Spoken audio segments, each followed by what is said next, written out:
इस चैप्टर की शुरुआत होती है झांगनंग सेक्ट से, जहां पर ओल्ड मैन कह रहा था यह इतनी मुश्किल क्यों है। इसमें कोई संदेह नहीं है कि यह मिंग भाषा में लिखी हुई है, पर फिर भी मुझे कुछ तो समझ में आना चाहिए। तो आगे खड़ा मुनहाई कहता है, ओह क्या ऐसा है। ओल्ड मैन कहता है, मुनहाई मैं जानता हूँ कि तुम इसका खुद से ध्यान रखते आए हो, पर फिर भी मैं ऐसा इसलिए कह रहा हूँ क्योंकि मुझे चिंता हो रही है। क्या तुम्हें सच में लगता है कि इस पर भरोसा किया जा सकता है। तो वो बंदा बताते हुए कहता है, बेशक हम इस पर भरोसा कर सकते हैं। जबकि वहीं उसके पास में घुटनों पर बैठा उसका डिसेबल कह रहा था, मास्टर कब तक मुझे इसी तरह रहना होगा। मैं आधे घंटों से भी अधिक घुटनों के बल बैठा हुआ हूँ। जिसे सुन मुनहाई कहता है, बास्टर्ड क्या तुम थोड़ी देर चुप नहीं रह सकते। अभी जिसके सामने हम खड़े हैं उसके सामने शिकायत करने की तुम्हारी हिम्मत कैसे हुई। क्या तुम्हें पता नहीं है वह झांगनंग सेक्ट का सर्वश्रेष्ठ इमोर्टल स्वॉर्ड है, उन 72 हीरोज में से एक जिन्हें पावरफुल ग्रुप्स में शामिल होने का अधिकार मिला है। ओल्ड मैन उसकी बातों को सुन उससे कहता है, तुम्हें इस तरह बोलने की जरूरत नहीं है। वो तो शायद ही मुझसे मुश्किल से यहाँ पर मिला होगा,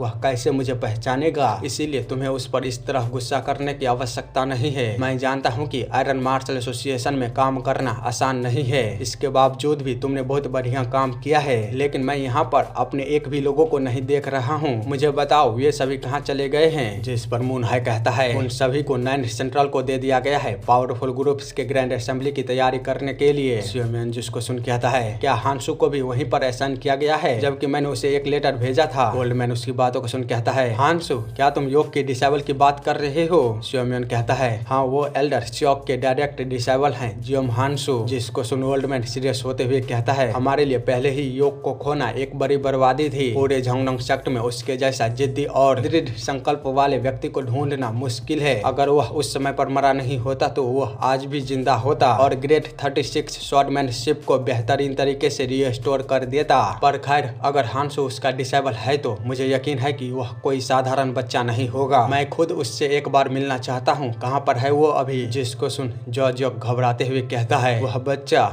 मैं अभी गेस्ट हाउस में जाता हूँ और उसे आपके पास लाता हूँ। वहीं उसका मास्टर कुछ भी नहीं बोल रहा था। शियोमियन उसकी बातों को सुन कहता है, क्या गेस्ट हाउस। यहाँ पर जब झांगनंग सेक्ट में पहले से ही रेसिडेंस है तो झांगनंग सेक्ट के एक डिसेबल को गेस्ट हाउस में रुकने की क्या जरूरत थी, जहाँ पर केवल मेहमानों को रखा जाता है। मुनहाई बताता है, क्योंकि यह उसकी ही इच्छा थी और अब तो मैं यह भी नहीं जानता हूँ कि वह किंग ऑफ वार को पकड़े जाने के बावजूद भी क्या वहीं रहना चाहता है या फिर नहीं। पर फिलहाल अभी वह ग्रेट हेवनली मर्चेंट ग्रुप के साथ ही रह रहा है। साथ ही वह काफी एरोगेंट है। शियोमियन जिसको सुन कहता है, घमंडी। क्या अभी अभी तुमने उसको घमंडी बोला। क्या तुम्हें पता नहीं है हांसू मास्टर श्योक की पर्सनालिटी को कैरी करता है, जो दयालु और शांत व्यक्ति थे। तुम किस तरह उनके जैसे पर्सन के डिसेबल को एरोगेंट बोल सकते हो। अब जल्दी मुझे बताओ तुमने उसके साथ क्या किया है। मुनहाई घबराते हुए कहता है, यह किस तरह की बकवास है। मैंने उसके साथ क्या किया है। साथ ही वह अपने मन में सोच रहा था, यह क्या है, मैं इतनी इंटेंस प्रेशर को क्यों महसूस कर रहा हूँ। क्या शियोमियन हमेशा से इतना पावरफुल था।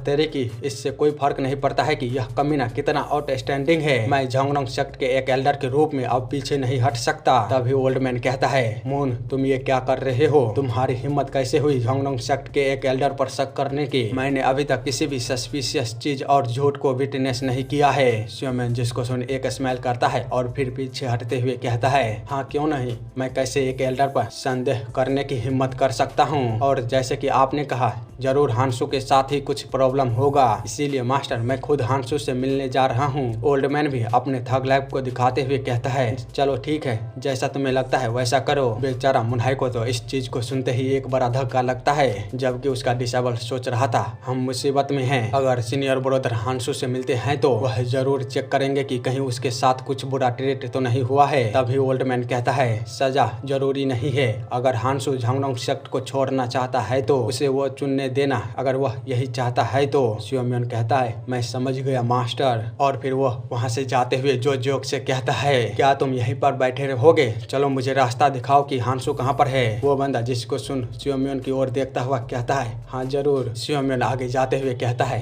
क्या 9 सेंट्रल को असाइन करने के लिए और भी लोग नहीं थे। जो उसके पीछे आते हुए अपने मास्टर की ओर देखता है तो उसका मास्टर कहता है, चलो अब जाओ यहाँ से। वो बंदा शियोमियन को रास्ता दिखाते हुए कहता है, सीनियर ब्रदर प्लीज आप इस तरफ चलिए। जिसके दूसरे सीन में हम ग्रेट हेवनली मर्चेंट ग्रुप को देखते हैं, जहाँ पर सोहो अपने आगे देख सियोंग से पूछ रही थी क्या अंकल जॉन का कोई लेटर आया है। सियोंग बताती है हाँ, उन्होंने कहा है कि सभी तैयारी यहाँ कर ली गई है, वे आपको जल्द ही सभी इन्वेस्टिगेशन की रिपोर्ट भेज देंगे। वह एक अच्छे इंसाइट वाले पर्सन है जिसकी जजमेंट हमेशा से बेहतरीन रही है और वे हमेशा से आपकी बहुत मदद करते आए हैं। मुझे यकीन है कि इस बार भी वे आपकी जरूर मदद कर पाएंगे। साथ ही जितने भी लोगों को पावरफुल ग्रुप्स के ग्रैंड असेंबली में शामिल होने का इन्विटेशन मिला था, उनमें से अधिकांश लोग यहाँ पर पहुँच गए हैं। सोहो कहती है क्या इतनी जल्दी? पर खैर हमारे पास अभी भी टाइम है। सियोंग बताती है हाँ, पर आसपास से सारे लोग पहले ही पहुँच चुके हैं। मैंने सुना है कि झोंगनोंग सेक्ट के लोग भी आ गए हैं। सोहो कहती है झोंगनोंग सेक्ट, याद रखना वह स्वॉर्ड मास्टरों का ग्रुप है। अगर भविष्य में हमारा सामना उनके साथ होता है तो याद रखना हमें हमेशा उनके साथ अच्छे से व्यवहार करना है और उन्हें ऑफेंड नहीं करना है। सियोंग कहती है हाँ मैं समझ गई। वैसे क्या आपको नहीं लगता मास्टर हानसू थके हुए लग रहे हैं? वे हर रोज 10 फ्लैग के लोगों के साथ ट्रेनिंग करते हैं, जिसके चलते अब ऐसा लगता है कि वे एक दूसरे से अच्छे से घुल मिल चुके हैं। वहीं नाममुन हानसू पर अटैक करते हुए कह रहा था यह तो लाजवाब था, चलो अब दिखाओ कि क्या तुम इसे भी ब्लॉक कर सकते हो। जबकि हम लीडर को देखते हैं जो कि शौक होते हुए कह रहा था हे भगवान, उस बच्चे के स्किल में इतना सुधार कब हुआ। वहीं सेम टाइम पर उसके बगल में बैठा एक पर्सन कह रहा था नाममुन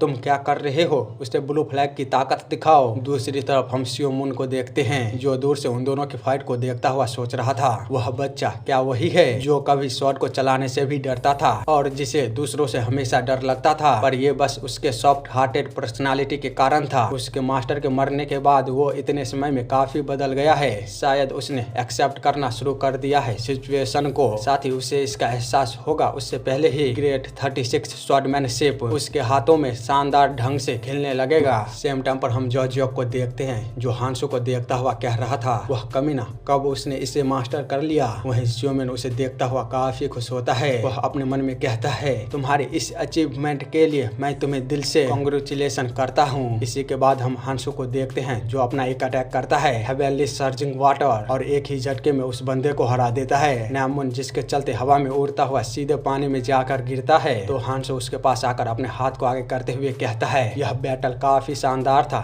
चलो अब बाहर आ जाओ। पर नाममुन उसको देखता हुआ क्रीपी स्माइल को देते हुए कहता है मुझे लगा ही था तुम बस झोंगनोंग सेक्ट का एक बेवकूफ हो, तुम्हें तो यह भी नहीं पता है कि कूल कैसे दिखना है। अगर मैं तुमसे दोस्ती कर लेता हूँ तो यह इतना बुरा भी नहीं होगा। इतना बोलते हुए वो उसे भी अपने साथ पानी में खींच लेता है। हांसू पानी में गिरने के बाद कहता है अरे यार तुमने ये क्या कर दिया। नाममुन अजीब से हंसी के साथ कहता है अब आया ना मजा, चलो बताओ अब कैसा लग रहा है। हांसू उसकी ओर देखता हुआ कहता है तुम्हारी यह हंसी बहुत बेकार है। इतना बोलते हुए वो भी जोरों जोरों से हंसने लगता है। वहीं ऊपर से सियोमिन उन दोनों को इस तरह देख सोच रहा था चलो अच्छा है वे लोग तुम्हारे दिल के करीब आने में कामयाब रहे। मुझे दुख है कि झोंगनोंग सेक्ट के लोग ऐसा नहीं कर पाए, पर इससे कोई फर्क नहीं पड़ता। चाहे फिर हम जहाँ भी रहे हम रहेंगे तो झोंगनोंग सेक्ट के डिसाइबल ही। मैं आशा करूंगा कि तुम इस सच्चाई को कभी नहीं भूलोगे। इसी के साथ वह पलट कर वहाँ से जाते हुए कहता है चलो हम वापस अपने रेसिडेंस में चलते हैं। तो जो कहता है पर सीनियर ब्रदर उस कमीने के बारे में क्या। सियोमिन जिसका जवाब ना देते हुए कहता है जैसे ही सभी लोग वापस आ जाते हैं तो मैं खुद तुम्हारी अचीवमेंट को देखूंगा। देखते हैं कि क्या तुम्हारे पास छोटे बच्चों को परेशान करने का अधिकार है या नहीं। तैयार रहना। जिसको सुन इसकी तो पूरी दुनिया ही हिल जाती है। वो घबराते हुए कहता है अब तो मैं गया, मेरा मरना तो तय है।